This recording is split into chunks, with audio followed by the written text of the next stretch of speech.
2% పూర్తి చేశారు.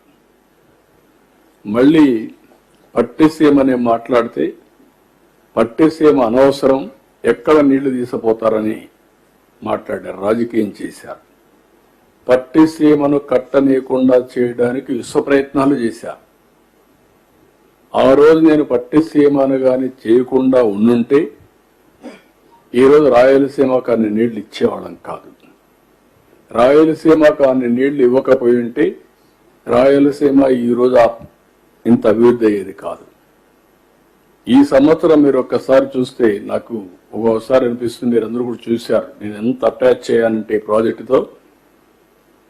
నాకు ఒక జీవితంలో ఒక కోరిక, ఒక ఆశయం, పోలవరం పూర్తి కావాలి, నదులు అనుసంధానం చేయాలి, తద్వారా ఈ రాష్ట్రంలో కరువు అనే మాట రాకుండా చేయాలని చాలా ప్రయత్నం చేశాను. ఆ తర్వాత వీళ్ళు చేసిన తర్వాత కొన్ని రోజులు నిద్రపోయిన పరిస్థితులు ఉన్నాయి, నిద్ర రాని పరిస్థితులు. ఎంత మంచి ప్రాజెక్ట్ని గోదావరిలో ముంచేశారని చాలా బాధపడ్డాను. నాకంటే ఎక్కువ బాధపడిన వాళ్ళు ఉండరు, ఎందుకంటే this is my brain child. First day మీరు గుర్తుపెట్టుకోవాలి, ఈ ప్రాజెక్టు నేను ముఖ్యమంత్రి అయిన తర్వాత 2014 ఎలక్షన్స్ అయిన తర్వాత 7 మండలాలు తెలంగాణలో ఉన్నాయి. ఆ రోజు నేను ఒకే మాట చెప్పాను ప్రధానమంత్రి గారికి, రాజ్నాథ్ సింగ్, వెంకయ్యనాయుడు గారు ఉంటే ఒకటే చెప్పాను, 7 మండలాలు తెలంగాణలో ఉండి మీరు నేషనల్ ప్రాజెక్ట్ డిక్లేర్ చేస్తే ఆ 7 మండలాలు రాకపోతే ఇది ప్రాజెక్ట్ పూర్తి కాదు.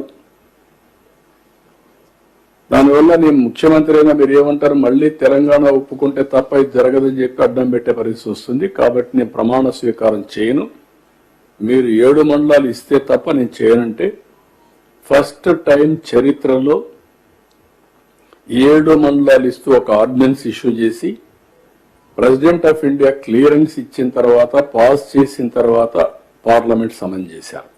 ఇంతవరకు ఎప్పుడు జరగల.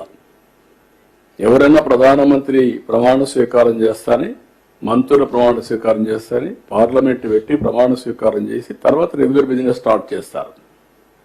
ఈ ప్రాజెక్ట్ ని అట్లా కాకుండా అవుట్ ఆఫ్ టర్న్ తీసుకొని చేశారు. కాబట్టి ఆ రోజు ప్రధానమంత్రి గారు చూపించిన చొరవ కానీ బీజేపీ తీసుకున్న చొరవ వల్ల ఈరోజు ఆ ప్రాజెక్టు సాధ్యమైంది.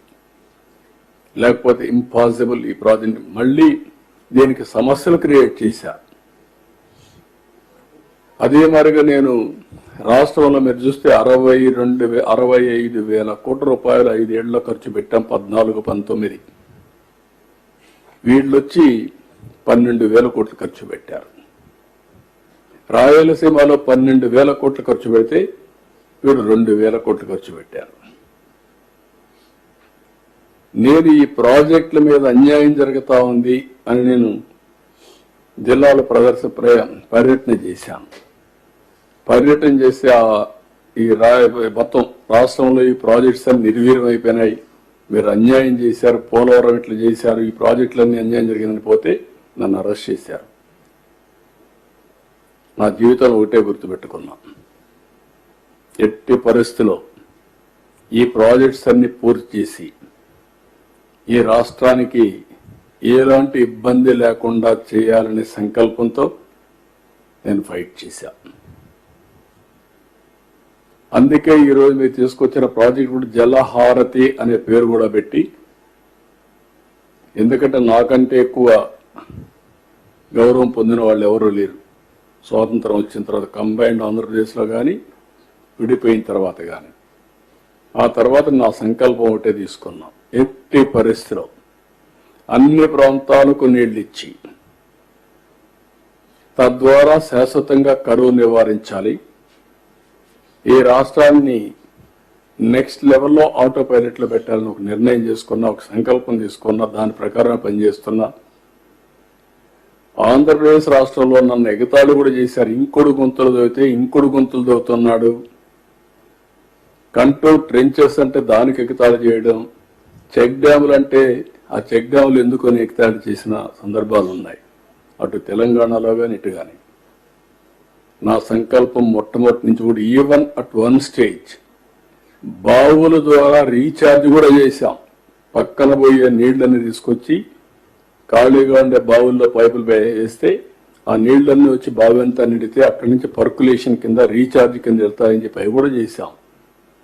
ఈరోజు ground water recharge I'm very happy. మొన్న సీజన్లో 6.08 మీటర్స్ వచ్చింది. ఈరోజు 4 మీటర్లు నంద్యాల ఉంది. ఈస్ట్ ఏలూరు జిల్లా ఈ ప్రాంతం అంతా కూడా 18 మీటర్లు 17 మీటర్లు ఉంది. ఎంతమ్మా? 16.59 ఉంది. ఈస్ట్ గోదావరి జిల్లా రాజమండ్రి ప్రాంతంలో దానికి సాయిల్స్ కూడా కారణం 24 మీటర్లు 25 మీటర్లు ఉంది. ఇది డీపెస్ట్. రాయలసీమలో తగ్గింది 6 మీటర్లు 7 మీటర్లకు వచ్చింది. నా కోరిక ఏంటంటే పోస్ట్ మాన్సూన్ +3, ప్రీ మాన్సూన్ -8. ఎప్పుడు కూడా ఈ 5 మీటర్ల వాటరే మనం వాడుకోవాలి. భూమినే జలాశయంగా చేసుకోవాలి. సర్ఫేస్ లో వచ్చే జలాశయాలు ఉన్నాయి. Major irrigation, medium irrigation, minor irrigation ఉన్నాయి. అన్నిట్లో నీళ్లు ఫిలప్ చేయాలి. చెక్ డ్యామ్ నీళ్లు ఉండాలి. కంట్రోల్ ట్రెంచెస్ అన్ని రిపేర్ చేయాలి. అన్ని చేస్తాం ఇప్పుడు. అది చేసి ఈ రీచ్కి వస్తాం. ఈ సంవత్సరం 94% ఆల్ ఇరిగేషన్ ప్రాజెక్ట్స్ నీళ్లు వచ్చాయి. I'm proud, I'm very happy. అది చూసినప్పుడు ఎంత ఆనందం కలిగిందంటే నాకు నా జన్మ సార్థకమైందని ఫీల్ అయ్యా. ఇప్పుడు కూడా పోస్ట్ ఖరీఫ్ దగ్గర ఈరోజు ఎంత ఉన్నాయి? ఎన్ని నీళ్లు ఉన్నాయి? 780 టీఎంసీ రిజర్వాయర్లు నీళ్లున్నాయి. అది చూసినప్పుడు ఎంత ఆనందం కలుగుతుందంటే ఇప్పుడు మళ్ళా సమ్మర్ వస్తుంది. సమ్మర్ వచ్చిన తర్వాత పంటలు ఇన్ టైం ఇవ్వగలుగుతాం. నీళ్ల కోసం వెయిట్ చేసే పరిస్థితి లేదు.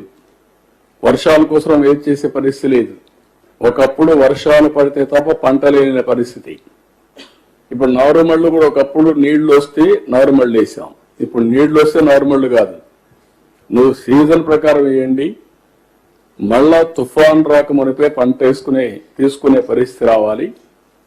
అదే సమయంలో నేను అగ్రిటెక్ కూడా తీసుకొచ్చి అగ్రికల్చర్ లో కూడా వినూత్నమైన మార్పులు తీసుకొచ్చాం.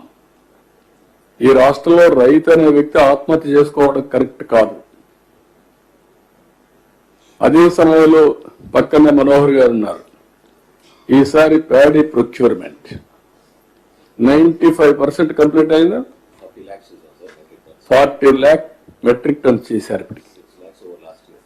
లాస్ట్ ఇయర్ కంటే కూడా 6 లక్షల మెట్రిక్ టన్లు ఎక్కువ చేశారు. 24 hours 48 hours డబ్బులు పే చేశారు. 24 hours మెజారిటీ పే చేశారు. 9,300 కోట్లు పే చేశాం. అంటే ప్రభుత్వాన్ని ఏ విధంగా నడిపిస్తున్నది ఒక ఎగ్జాంపుల్ అన్నమాట. మీకు ఇవన్నీ చేసినప్పుడు ఒక తృప్తి, ఒక ఆనందం ఉంటే